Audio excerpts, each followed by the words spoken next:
David Copperfield by Charles Dickens, Chapter 21, Little Em'ly.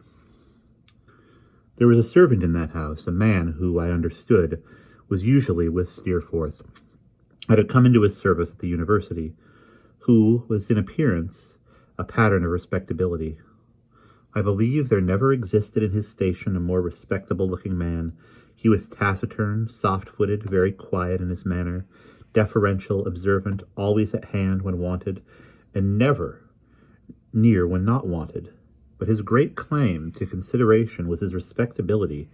He had not a pliant face. He had rather a stiff neck, rather a tight, smooth head with short hair clinging to it at the sides, a soft way of speaking, with a peculiar habit of whispering the letter S so distinctly that he seemed to use it oftener than any other man. But every peculiarity that he had made him respectable. If his nose had been upside down, he would have made that respectable. Even the fact that no one knew his Christian name seemed to form a part of his respectability. Nothing could be objected against his surname. Littimer, by which he was known. Peter might have been hanged or Tom transported, but Littimer was perfectly respectable. Littimer was in my room in the morning before I was up, to bring me that reproachful shaving water, and to put out my clothes. Mr. Steerforth will be glad to hear how you have rested, sir. Thank you, said I. Very well indeed. Is Mr. Steerforth quite well? Thank you, sir. Mr. Steerforth is tolerably well, another of his characteristics. No use of superlatives. A cool, calm medium always. Is there anything more I can have the honor of doing for you, sir? The warning bell will ring at 9. The family take breakfast at 9:30. Nothing, I thank you. I thank you, sir, if you please. And with that, and with a little inclination of his head as an apology for correcting me, he went out. He got horses for us, and Steerforth, who knew everything, gave me riding lessons. He provided foils for us, and Steerforth gave me lessons in fencing, gloves, and I began, of the same master, to improve in boxing. It gave me no manner of concern that Steerforth should find me a novice in these sciences, but I never could bear to show my want of skill before the respectable Littimer. I had no reason to believe that Littimer understood such arts himself. He never led me to suppose anything of the kind by so much as the vibration of one of his respectable eyelashes. Yet, whenever he was by, while we were practicing, I felt myself the greenest and most inexperienced of mortals. I am particular about this man because he made a particular effect on me at that time, and because of what took place thereafter. The week passed away in the most delightful manner. We bade adieu to Mrs. Steerforth and Miss Dartle, with many thanks on my part and much kindness on the devoted mother's. The last thing I saw was Littimer's unruffled eye, fraught, as I fancied, with the silent conviction that I was very young indeed. What I felt in returning so auspiciously to the old familiar places I shall not endeavor to describe. We went down by the mail. I was so concerned, I recollect, even for the honor of Yarmouth, there when Steerforth said as we drove through its dark streets to the inn, that as well as he could make out, it was a good, queer, out-of-the-way kind of hole. I was highly pleased. We went to bed on our arrival and breakfasted late in the morning. Steerforth, who was in great spirits, had been strolling about the beach before I was up, and had made acquaintance, he said, with the half-boatman of the place. Moreover, he had seen in the distance what he was sure must be the identical house of Mr. Peggotty. "When do you propose to introduce me there, Davy?" he said. "I am at your disposal. Make your own arrangements." "Why, I was thinking that this evening would be a good time, Steerforth. When they are all sitting round the fire, I must see Peggotty first of all." "Well," replied Steerforth, looking at his watch, "suppose I deliver you up to be cried over for a couple of hours. Is that enough?" I answered, laughing, that I thought we might get through it in that time, but that he must come also. "I'll come any way you like," said Steerforth, "or do anything you like. Tell me where to come to, and in 2 hours I'll produce myself in any state you please, sentimental or comical. I gave him minute directions for finding the residence of Mr. Barkis, carrier to Blunderstone and elsewhere, and on this understanding went out alone. I found nothing changed until I came to Mr. Omer's shop. Omer and Joram was now written up, where Omer used to be.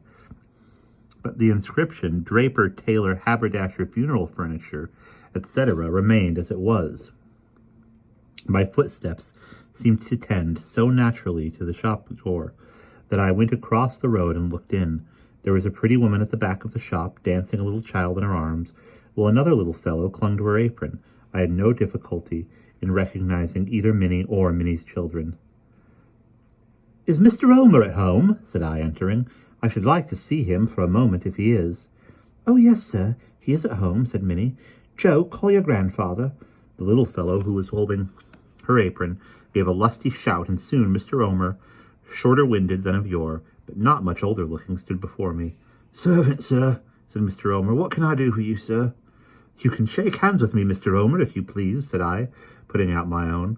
"You were very good-natured to me once, when I am afraid I didn't show that I thought so."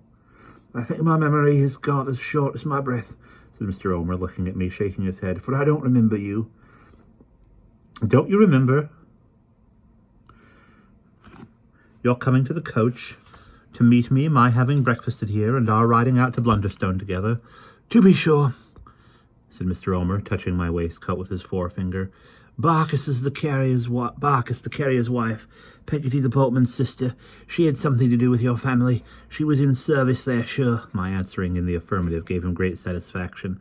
"Well, sir, we've got a young relation of hers here under articles to us.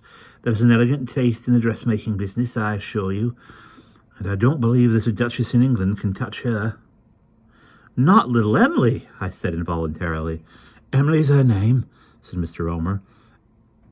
"And she's little too, but if you'll believe me, she has such a face of her that half the women of this town are mad against her." "Nonsense, father!" cried Minnie. "My dear," said Mr. Omer, "I don't say it's the case with you winking at me, but I say that half the women in Yarmouth and in a 5-mile round, are mad against that girl." "Then she should have kept her own station in life, father," said Minnie, "and not given them any hold to talk about her. You see," he said, wiping his head and breathing with difficulty, "an ill-natured story got about that Emily wanted to be a lady. Now, my opinion is that if it came into circulation properly, on account of her sometimes saying at the school that she was a lady, she would like to do so-and-so for her uncle, don't you see, and buy him such and such fine things." "I assure you, Mr. Omer, she has said so to me," I returned eagerly. "When we were both children." Mr. Omer nodded his head and rubbed his chin, and as they had spoken in a subdued tone while speaking of Emily, I had no doubt that she was near. On my asking now if that were not so, Mr. Omer nodded yes, and nodded toward the door of the parlour. "Wouldn't you like to step in," said Mr. Omer, "and speak to her?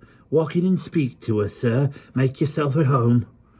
I was too bashful to do so then. I was afraid of confusing her, and I was no less afraid of confusing myself, but I informed myself of the hour at which she left of an evening in order that our visit might be timed accordingly, and, taking my leave of Mr. Omer and his pretty daughter, went away to my dear old Peggotty's.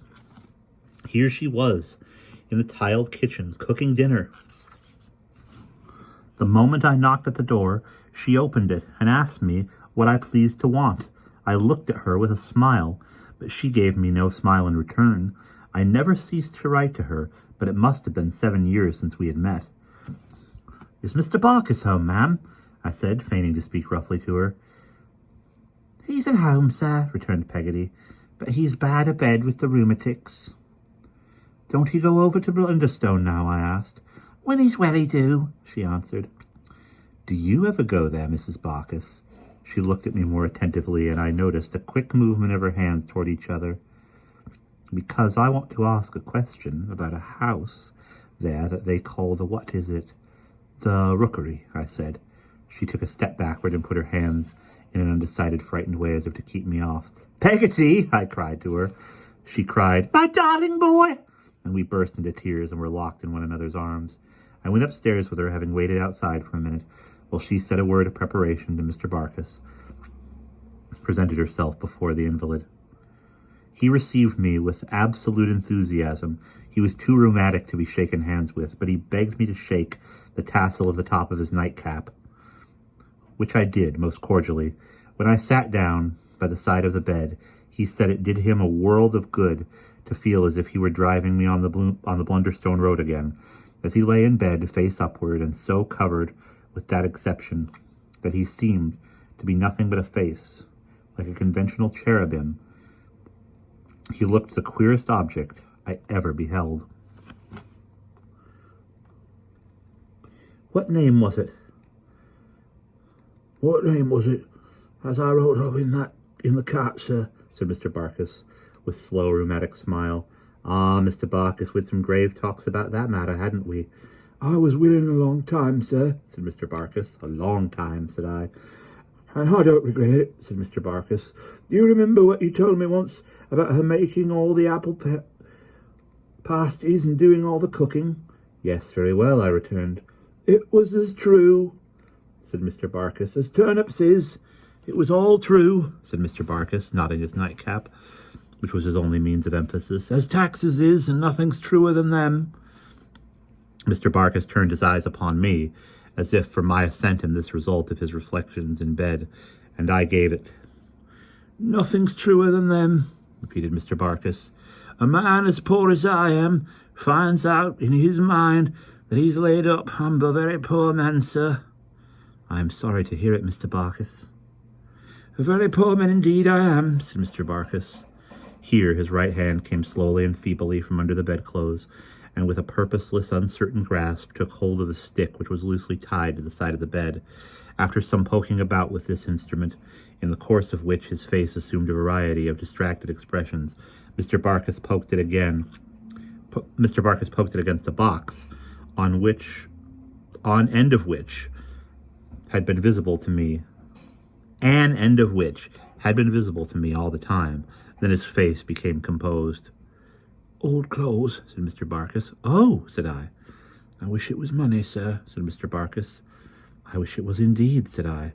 But it ain't, said Mr. Barkis, opening both eyes as wide as he possibly could. I expressed myself quite sure of that, and Mr. Barkis, turning his eyes more gently to his wife, said, She's the usefulest and best of women, C.P. Barkis.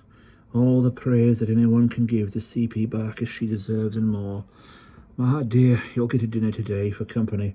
Something good to eat and drink, will you? I should have protested against this unnecessary demonstration in my honour, but I saw Peggotty on the opposite side of the bed, extremely anxious I should not, so I held my peace. And we will pause there.